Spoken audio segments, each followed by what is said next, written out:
ကဘာမြေကြီးကခေါင်းလောင်းတန်လိုအတန်မြည်ဟိန်းသွားနိုင်တယ်ဆိုတာတင်သိပါသလား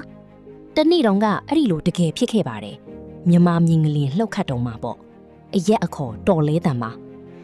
အင်မတန်အားပြင်းတဲ့မြင်ကလေးကြီးတစ်ခုလှုပ်ခတ်ခဲ့ပြီးတာမန်မြေတုံခါမှုမျိုးမဟုတ်ပဲ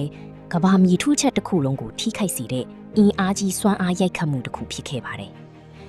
မြေထူးချက်တုံခါမှုလှိုင်းတွေဟာညီပြင်းအောက်အလွှာတွေတလျှောက်ဖြတ်တန်းသွားပြီးတခါတလေမှာတော့ကဘာကြီးတစ်ခုလုံးကိုအေယာမှာတီးဂီတာပစ္စည်းကြီးခေါင်းလောင်းကြီးတစ်ခုလိုဖြစ်သွားစေတတ်ပါတယ်။မြင်းငလျင်ဗဟိုချက်ကနေကီလိုမီတာရာချီဝေးတဲ့နေရာတွေကသက်ရှိလူတွေအဲ့ဒီအတန်ကိုကြားခဲ့ကြပါတယ်။တော်လေးတန်မှာ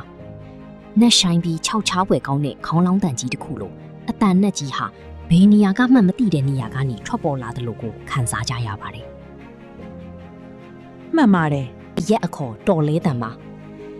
သိပ္ပံပညာရှင်တွေကဒီဖြစ်စဉ်ကို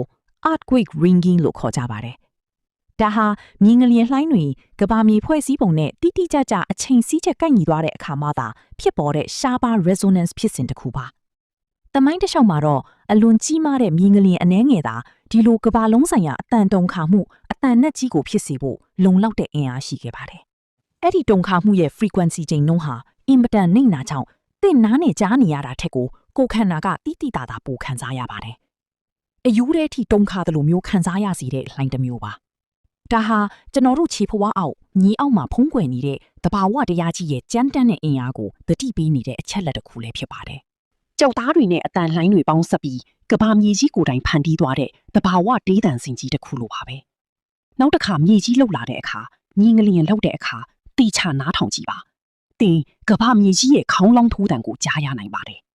မိဘပြည်သူအားလုံးမြင်းငလျင်ဘီအန်ဒရီကနေဆက်လက်ကင်းဝေးကြပါစီမြင်းငလျင်သတိမြစန္ဒာ22က9လ2026